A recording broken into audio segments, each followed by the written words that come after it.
Bonsoir à toutes et à tous, j'espère que vous allez bien. Petite vidéo sur l'actualité fondamentale et macroéconomique.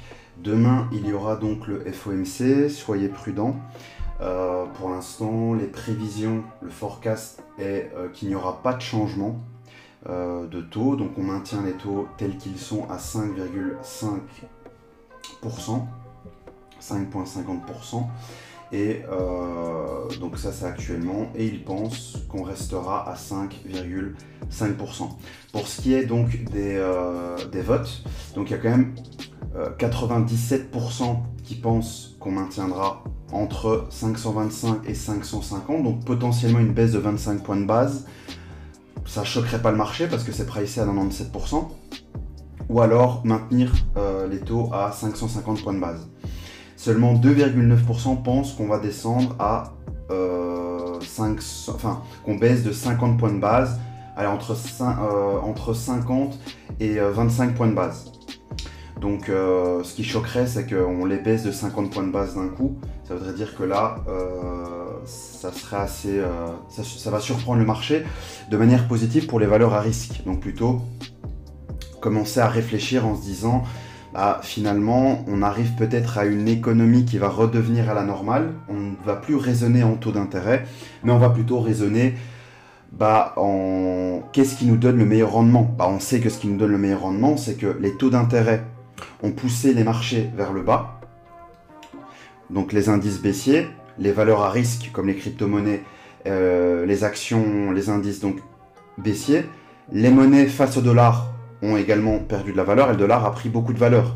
Donc ce qui pourrait donner un très bon rendement une fois qu'on revient à une économie normale, c'est de racheter les excès, de racheter les bas de marché, les bottoms. Et donc c'est d'acheter de l'euro, c'est d'acheter du CAC, c'est d'acheter les indices, les cryptos, etc. si on revient à une économie normale. Donc, si jamais ils anticiperaient que déjà, l'avis des banques, c'est que la situation s'améliore quand même d'un point de vue de l'inflation. Donc, il y a quand même une diminution légère de l'inflation. On a un rééquilibrage, donc avec la création d'emplois, etc. Ça commence à se rééquilibrer tout doucement. Donc, l'effet des taux commence à avoir ici du sens. Et donc, tout doucement, on pourrait arrêter de raisonner taux d'intérêt et revenir à donc, un raisonnement normal, un raisonnement macroéconomique, donc basé sur les chiffres, et plus sur les taux d'intérêt et sur l'inflation. Donc, une fois qu'on sortirait de ce cycle d'inflation, alors à ce moment-là, la courbe pourrait s'inverser, donc on pourrait plutôt avoir des marchés qui explosent à la hausse, plutôt qu'un dollar qui monte et des indices qui stagnent et qui baissent. Ça, c'est d'un point de vue, donc... taux d'intérêt, je dirais, donc par rapport au FOMC de demain. Donc, si jamais les taux d'intérêt augmentent, ce qui m'étonnerait fort, mais admettons, si les taux d'intérêt augmentent, ne fût-ce que même de 25 points de base, le dollar devrait monter, les indices devraient chuter, les cryptos devraient chuter. Si par contre, on maintient les taux inchangés, à ce moment-là, ça serait plutôt neutre, donc déjà pricé, donc plutôt une prise de profit des institutionnels. Si au contraire ça baisse, alors à ce moment-là, une explosion, donc une baisse forte du dollar, se mettre à la place des institutionnels en se disant, finalement, je price quand même depuis un bon moment la hausse des taux d'intérêt, je suis dans mon raisonnement taux d'intérêt, je garde la monnaie qui m'offre le meilleur taux d'intérêt, c'est-à-dire le dollar qui m'en offre 5,5%, si d'un coup, je pense que dans les mois à venir, la valeur va baisser, je liquide une partie de mes dollars et je me mets à acheter autre chose qui va me ramener un rendement meilleur. Donc à ce moment-là, ceux qui sont en achat de dollars depuis des mois, voire maintenant peut-être des années, vont commencer à alléger leur position. Ce qui va faire que le dollar va baisser, donc les monnaies, les valeurs face à lui vont augmenter. Donc il faut commencer à raisonner, commencer à réfléchir à tout ça. Maintenant, d'un point de vue des graphiques, des volumes surtout, parce que moi, ce qui m'intéresse avant tout, c'est les volumes, la liquidité. Donc, d'un point de vue des volumes, on a ici donc le mois, tout le mois d'octobre, le mois d'octobre qui a ouvert ici. Okay, on a ouvert en dehors de la zone de valeur du mois de septembre, Quand on a voulu la réintégrer, on a rejeté, donc on a refusé complètement de réintégrer la zone de valeur du mois de septembre. On ne veut pas échanger dans cette zone-là. Pareil, on intègre, on reste pas longtemps, on en sort aussi vite. On intègre, on reste pas longtemps, on en sort aussi vite. Donc on n'a pas voulu travailler la zone de valeur. On a créé notre propre, une toute nouvelle zone en fait finalement. D'ailleurs, c'est ce soir à minuit. On va avoir ce profil qui va être terminé pour avoir un nouveau profil pour le mois de novembre, où donc on aura hop, cette nouvelle zone ici, cette nouvelle zone pour le mois qui va débuter, où justement moi, je vais être attentif. Est-ce qu'on ouvre à l'intérieur? Si on ouvre à l'intérieur, est-ce qu'on est prêt à y rester, ou est-ce qu'on casse fortement? Et quand on casse, est-ce qu'on essaie de la réintégrer? On n'y arrive pas. Et au contraire, on part beaucoup plus bas ou beaucoup plus haut. Dans tous les cas, le marché m'a l'air quand même malgré tout, d'accord? Je suis un peu sceptique parce que d'un côté, les infos, donc par rapport au contexte, j'ai envie de dire, l'amélioration sur l'inflation, les taux d'intérêt qui baissent, etc. Malgré qu'on a un dollar qui vaut quand même cher depuis un moment, j'ai l'impression, en tout cas les volumes, nous montre un marché, un dollar qui veut continuer à chuter. À chaque fois qu'on essaye de monter, à chaque fois ça rejette. Et on forme à chaque fois, depuis un moment, des zones de valeur tout le temps plus basses sur les mois. Donc ce mois-là, vous voyez, quand le mois de septembre a voulu rentrer, on a rejeté. D'accord? Ici vous voyez on est rentré à l'intérieur. Alors pour qu'on y voit un peu plus clair, je vais juste l'entourer. Hop. Ici, donc la zone de valeur du mois de septembre, quand octobre, le mois, là c'est septembre, ici c'est octobre, novembre qui va commencer ce soir à minuit, ça c'est le mois d'août. Donc quand septembre a voulu rentrer dans la zone de valeur du mois d'août, on a rejeté. Il a formé sa propre zone de valeur. Quand octobre a voulu rentrer, bon, on a un peu rentré dedans, on a un peu travaillé, mais on a créé notre propre zone de valeur. Même si ça reste dans le range malgré tout, parce qu'on est quand même à l'intérieur ici de la zone. On est quand même à l'intérieur de... On est sorti un peu, comme vous pouvez le voir, on est un peu sorti du range de septembre, mais on est resté 70% du temps à l'intérieur, malgré tout. Mais pas dans la zone de valeur. On a créé notre propre zone de valeur. Donc ça montre quand même que les zones de valeur sont de plus en plus basses au fil des mois. Et qu'on voit qu'à chaque fois qu'on essaie de remonter, ça rejette. Donc ça montre pour l'instant un marché qui veut rester bas d'un point de vue des volumes du market profile. Sur la semaine, voilà, elle fait que débuter, donc il n'y a pas grand chose. On est mardi, donc pour l'instant on voit qu'on a ouvert dedans. Okay, le TPO orange que vous voyez, on a ouvert à l'intérieur. On est sorti, on a rejeté, mais pour autant, boum, c'est explosé à la hausse, on a fait des excès. On l'a réintégré aussi vite. Donc pour l'instant, on a l'air de vouloir tenir la zone de valeur de la semaine passée. Donc, rien d'intéressant parce que ça vient de débuter, il n'y a pas grand chose à dire là-dessus. Alors d'un point de vue par contre, d'un point de vue de la VWAP. Alors on a une VWAP ici en daily, enfin à l'année pardon, avec des bougies en daily je voulais dire. Donc elle représente l'année. Ce qu'il y a à dire c'est qu'on est clairement en fait d'extrême. On est sur les bas, on est à standard deviation -2, on n'y reste quasiment jamais. Donc ici on y restait un petit temps, on a même voulu le maintenir, hop on a testé, ça a cassé le bas, ici il a rebondi, donc pour l'instant on maintient. Ici il avait réintégré, il a essayé d'en sortir, le prix n'a pas laissé, on a tout de suite réattaqué pour réintégrer le prix à l'intérieur de la VWAP, mais pour l'instant à chaque fois qu'il essaie de réintégrer la standard deviation -1, à chaque fois, enfin -1,5, à chaque fois, il y a une grosse attaque des algos pour le maintenir bas. C'est ça aussi qui me donne l'impression qu'on veut quand même un dollar. Ça montre pour l'instant que le dollar aurait envie de se casser la gueule.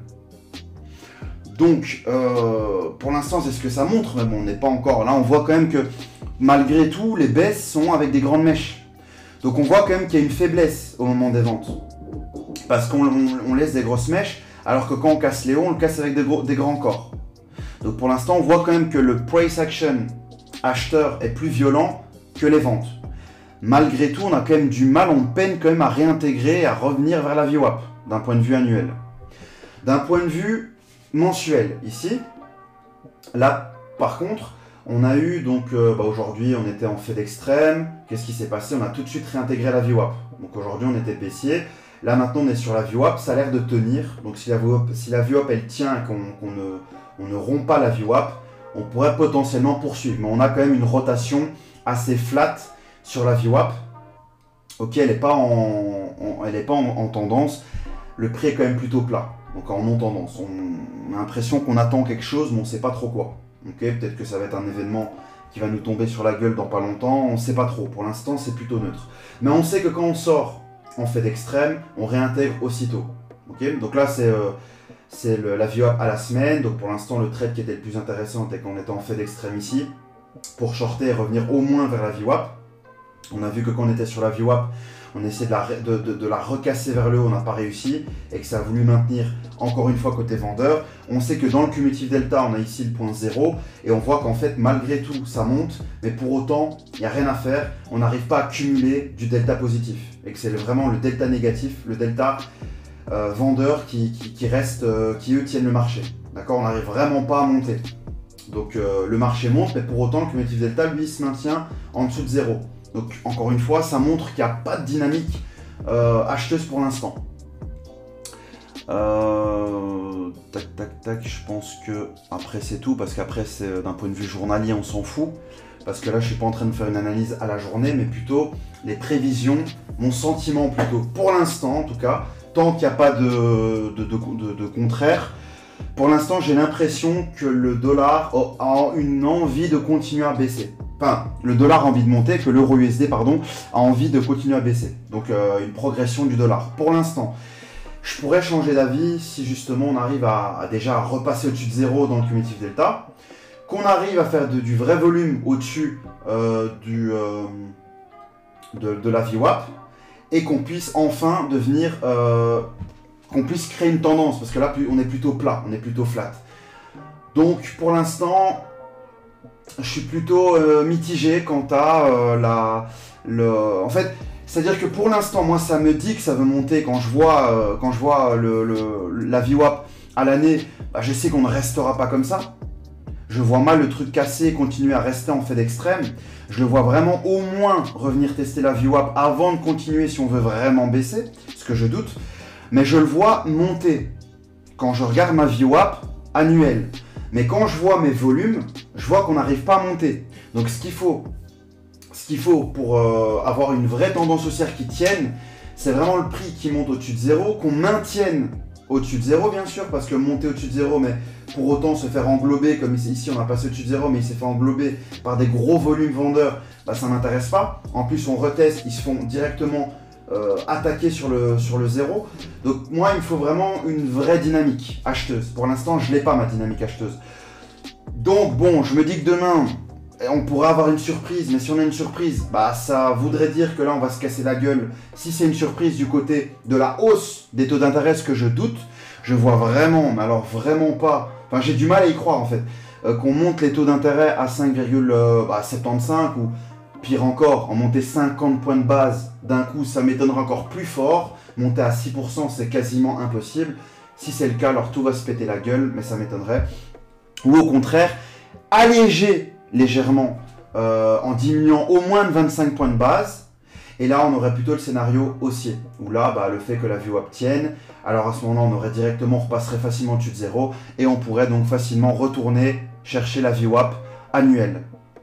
Donc là, pour le mois à venir. Donc je vous fais la vidéo, c'est pas pour rien, je vous le fais le 31 octobre. C'est parce que j'essaye d'un peu d'anticiper qu'est-ce que le mois de novembre va donner, en fait. D'un point de vue des volumes, d'un point de vue de la rotation des prix.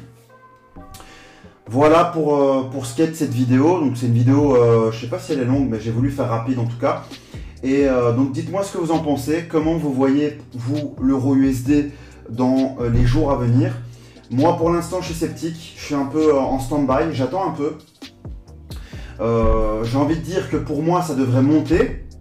La nature du mouvement voudrait que ça monte. Donc pour moi, j'aimerais qu'on fasse des plus hauts sur l'eurodoll. Mais pour l'instant, on peine à monter. Donc je me dis peut-être qu'il va se passer un événement. Je ne dis pas qu'il va se passer un événement, mais j'ai l'impression qu'il y a un peu d'incertitude quand même sur le marché. Il y a en tout cas il n'y a pas vraiment une volonté d'un point de vue des volumes à vouloir monter. Mais le marché pour l'instant n'est pas borné, donc c'est-à-dire que pour l'instant c'est le cas, mais demain on peut très bien avoir une grosse poussée, qu'on arrive à monter au-dessus, qu'on fait du gros volume qu'on accumule, ok, du gros volume haussier, finalement le scénario change et pour autant on démarre une tendance haussière, évidemment. Mais je pense que pour l'instant on n'arrive pas à faire du volume haussier à cause de la news qui est attendue, et je pense qu'ils sont un peu en stand-by, et je crois qu'après la news et après la fin de mois, avec les rollovers, je pense qu'on va tout doucement rentrer dans un cycle, dans un nouveau cycle qui pourrait être intéressant. Parce qu'on a un mois qui était flat, ok, il était quand même assez neutre, le mois, je trouve, d'octobre. Donc je pense qu'on pourra avoir un mois de novembre un peu plus directionnel. Voilà. Dites-moi ce que vous en pensez dans les commentaires. Je vous dis à bientôt pour une prochaine vidéo. Prenez soin de vous. À bientôt.